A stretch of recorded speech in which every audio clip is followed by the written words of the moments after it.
Around the world, governments and companies are preparing to pour more than $2 trillion into AI. It's an extraordinary bet on algorithms, data, and compute. But it also raises a deeper question in this race to build smarter machines. Are we investing enough in the minds and dreams of our children? To explore that tension between money and meaning, between flashy AI and frugal, human centered innovation in classrooms, we are joined by Vineet Nayar, founder chairman of Sampark Foundation. Thank you, Vineet, for joining us. Welcome to AI Fault Lines. Yeah, so Vineet, like over the next couple of years, you may say, over $2 trillion investment we will see on AI globally. Like the governments will be investing, the companies will be investing. What's your first reaction to that? Are we investing in the right direction, or do you think that this is something we should not be doing? I think there are two answers to that question. Are we investing in the right direction? The answer is yes, but we are over investing, as we did in internet, as we did in electricity. So the bubble will burst. But it is good investment, means over a period of time that investment will pay off. So is investment in technology the right investment? The answer is yes. Will it give the kind of return which we have hype around? The answer is no. Okay, so the bubble will burst, very rightly. I think so.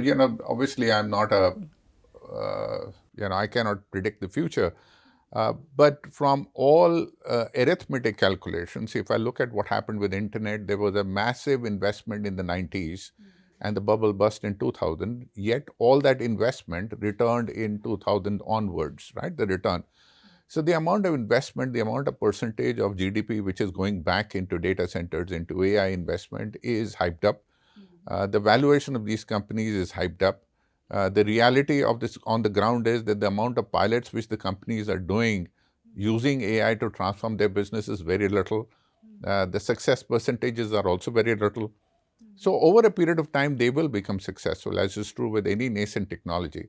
But is this the right time where you will see return on your investment? No. But would you see return on your investment over a long period of time, as you saw in internet? The answer is yes.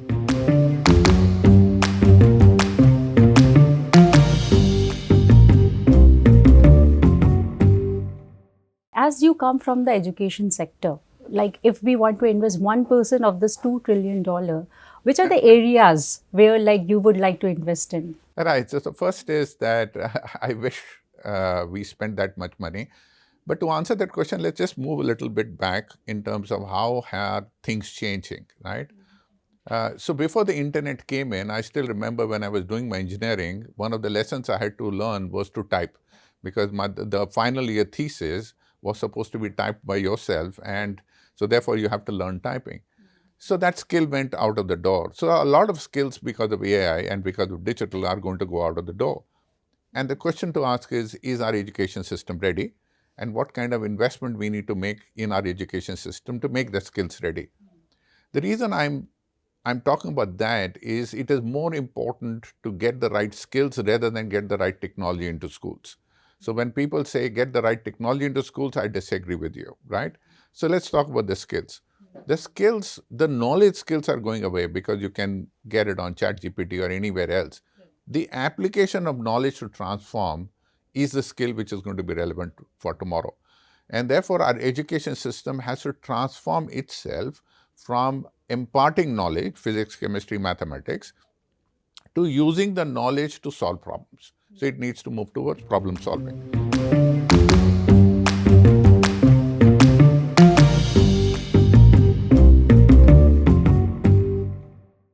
Now, the reason we are wrong-stepped is we are a very large country with very large number of students and very large number of schools and colleges who are very used to imparting knowledge. Now, to transform that from imparting knowledge to problem solving is going to take a multi-decade approach. And for that, investment in technology, investment in training, and investment in an alternate way of thinking is very critical.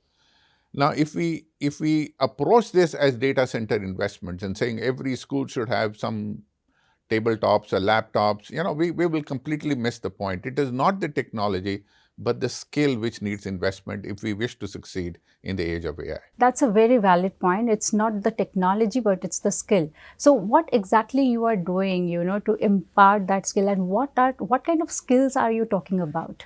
So at Sampark Foundation, we are working ground up. So we have 2 lakh schools in our program. We work with 2 crore children. Now, one of the things which we do, I'll give you an example of how can you easily do it. We have a small storyline, which is a very interesting storyline of 2 or 3 characters, and they get into trouble. And then we stop the story and saying, if you were there, what would you do? Now, it is very frustrating to have what I call half stories, and these are half stories. The reason we came up with the half stories for these children to be taught every day is because you're not telling them what happens later, you're asking them to imagine what will happen later. That creates problem solving skills. So our experiment with thinking is the fact that you don't offer a solution, you stop midway. And for that, we are using AI tools, we are using analytical tools, we are using videos, we are using gamification, we are using all kinds of things to bring the fun into the classroom with songs and dance, which stops midway and asks you the question. That's the first thing which we are doing. The second thing is, remember Mary Poppins, right? She became a phenomena predominantly because there was a character where everybody aligned. And that is how Disney took off. And then Disney characters came up. So we have created characters in form of a Sampark Didi, who is a teacher, and 2 characters called Chatter Putter. Now, Chatter Putter are always asking questions. So they are so irritating, they are asking a question. So when you see a video where the teacher is answering questions of Chatter Putter, which may be ridiculous to sublime to be very good, you suddenly start incorporating that questioning ability.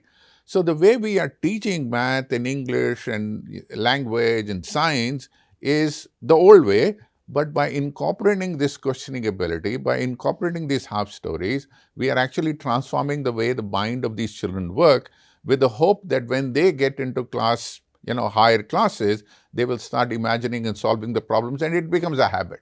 And therefore, rote learning, we are trying to break the cycle of rote learning. And this is exactly what we need to do in our colleges. This is exactly what we need to do in MBA institutes. We should not have what I call full case studies. We should have half case studies, where you stop in between and imagine. Don't talk about what Vineet Nayar did with employee first, customer second transformation in HCL Technologies. That's boring, right? So stop at the problem and saying, what would you do? And reimagine the problem. So if we do what I call half case studies and half stories, I think our education system will reform. Okay. You mean to say injecting neural networks in the brains of children so that they can perform well? And it's also about blending technology with brains. Yes. So I think it's like, my son and daughter tell my wife something very interesting is, you never taught us cooking. Because every time we'll come from school, the food will be on the table and the question will be, what do you want to eat? And they say that they are in New York and all over the world, we don't know how to cook, and therefore, you didn't teach us that skill. And they are right in terms of, we have to stop spoon feeding our children, right, with knowledge or with solutions. We have to stop halfway and saying, figure it out yourself. The moment we figure that out, then the technology helps in. The technology will not help you transform into this figure it out yourself advocacy.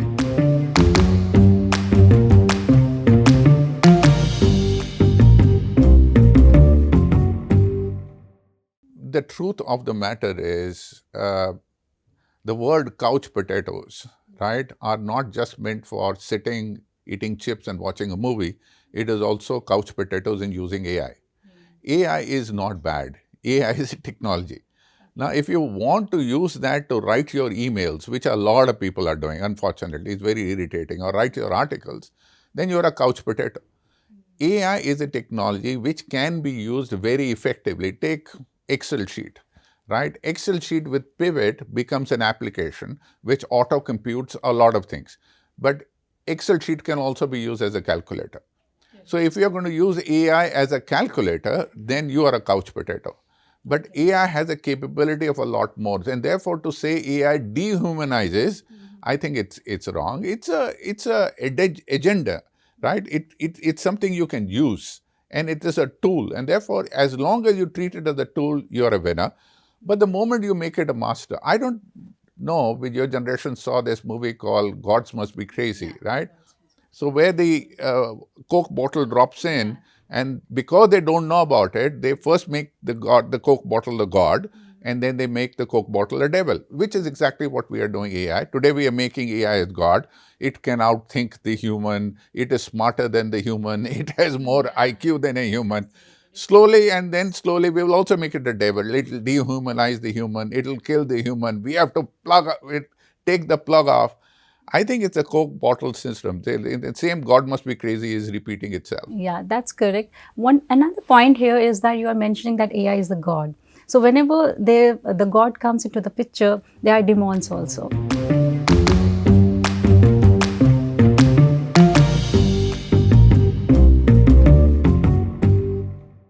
It's a very interesting question. And if you go back to when the word came up and PCs came up, people were afraid that people will lose the ability to type, right? And the typists will go out of fashion. Similarly, when the calculators came in, people thought that mental maths was the most important thing and people will forget how to do math. I think with AI, a lot of demons are assumed in the fact that it will de-skill the human being. That means we will stop thinking, we will stop writing, we'll start computing, we will start doing something on our own. And therefore, AI will take over and we will become dumb and AI will become intelligent because it is feeding on our data. Now, that is the demon out there. But the missing part is the human mind is a greedy mind, it is never satisfied. And therefore, it will always find something more to do than the AI. AI will always come behind. And therefore, while the demon is that AI makes us dumber, as ChatGPT is making us dumber, the more ChatGPT you use, the more dumb you become. But if it unlocks your time and that time you use for something you've not done before, even playing hockey or soccer or football or whatever it is, or create new posters or 10 times more movies, I think it beats the demon. So I'm not so sure about the demon of AI. I think it's a lot of fluff from my point of view. I think the human mind, and that is the reason I say human first, machine second. The human mind is so smart, and it has been so smart for centuries together, that it will outdo any technology which he or she himself creates. So I don't see a demon there.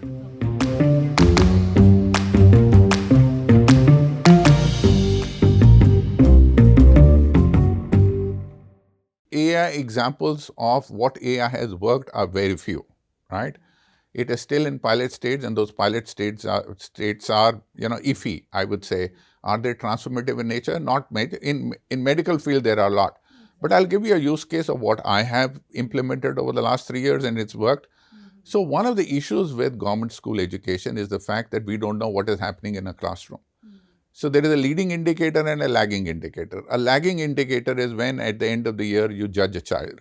A leading indicator is if you knew what is happening on a daily basis, then you know how the lagging indicator would be. But the question is, how do you measure a leading indicator when you do not have visibility of what is happening in the classroom? Now, manual intervention of asking the teacher to enter what she did and what the child did, which is what was called continuous assessment, is a failure predominantly because too much of manual data. So what we did was we brought Sampark TV, which is with an embedded AI engine inside the classroom. Now, while the teacher is using this 3D animation, the gamification, the song and dance, the Bollywood, the half stories, the AI engine is learning what the teacher is teaching and doing two things. Number one, nudging the teacher that if this is the direction which you're going, why don't you go in this direction? Therefore, making the teacher more effective. But more importantly, feeding that data in the night to a central digital agency with digital device where we are fluffing the data in, understanding the trend line, and feeding to the BEO or the DEO or the cluster coordinator in terms of what is exactly happening in a group of schools, and therefore where are you from a leading indicator falling behind, and therefore the lagging indicator will automatically find behind. And we created what we call a red light, yellow light, and green light. So every school, every cluster, every block, every district is green lighted, red lighted, or yellow lighted for action to originate. Now look at the way AI, a small AI embedded engine inside the classroom is revolutionizing the way the 2 lakh schools are really working. And that data analytics fed back to the education system is closing the do loom. So without much effort, the learning outcome is going up by 30-40%, predominantly because the nudge to the teacher and nudge to the government official is in the right direction. This is a good use of AI. Is it transformative? Yes, because of the use of AI, not the technology of AI. That is what I'm trying to say. It is not the technology, but the fresh way you use the technology can actually revolutionize education, health, and anything else you wish to revolutionize. And what are the warning signals like one should be, cautious about before stepping into the AI deployment stage? I think it is very important to understand AI is an ugly duckling stage, and the promise is higher than delivery, and therefore you have to be extremely skeptical about AI. And it hallucinates. That's for true. It gives you answers which can make you a couch potato, and therefore you will not question the fact that the answer is right or wrong. And therefore, unlike an Excel where 2 plus 2 does turn 4, in AI 2 plus 2 does not necessarily turn 4. So you have to watch for it. So I would say it is 95% right, 5% wrong, but you have to, if you are not keeping your eye on the 5%, you become the lazy 95%, and then you fall into that couch potato category where you take everything to be the truth, which is what we call that WhatsApp news, right? So therefore, you have to be skeptic about these things, and as long as you're skeptic, I would not worry. But if you're lazy about it, then what WhatsApp did to news, I think AI will do to a lot of facts on the ground. Yeah, so this is one of the warning signals for our audience. And what's your vision? It's like, where do you see AI in education over the next 5 years or 6 years down the line? I think there are 3 trajectories AI will take in education. The first one I talked about is the fact because of AI, our skill inventory and what we teach in the school will radically change, right? From knowledge imparting, we will go to problem solving skills. It will take a lot of time. That is the first part. Number 2, because of AI, we have more leading indicator data, because of which we would be able to make better intervention on teacher training, better intervention on effectiveness of teaching, better intervention of schools falling behind, children falling behind on an automatic basis. So that is what happened with the process industry in our revolution, industrial revolution, in terms of automation, is going to happen here. That's the third is, I think one of the things which is completely missed out is the fact because of AI coming in, there is a parallel industry called the UI, user interface, which has also evolved. Yeah. So the technology of AI is very complex, but because of the UI, it looks very easy. ChatGPT is easy to use. The technology is complex, but the UI is making it easy to use. Now, with that happening, I think technology will get demystified. And therefore, like everybody can use a PC, right, today, everybody will be able to use the AI. Now, when that happens, the entire industry, which is skill-based, that I can do Python or I can do Java or I can do C++, is going to vanish, right? Because technology with a good UI is going to be available for anybody to do everything. So therefore, the movement will move away from skill-based industry into how do you apply technology to solve problems. And therefore, you will see mass redundancy in terms of skills and mass opportunity in terms of, where do you deploy the technology to solve problems. Great. So that was an insightful conversation. Thank you so much, Vineet, for joining us at AI Fault Lines. Thank you for inviting me and wish you the best. Yeah, thank you. Thank you.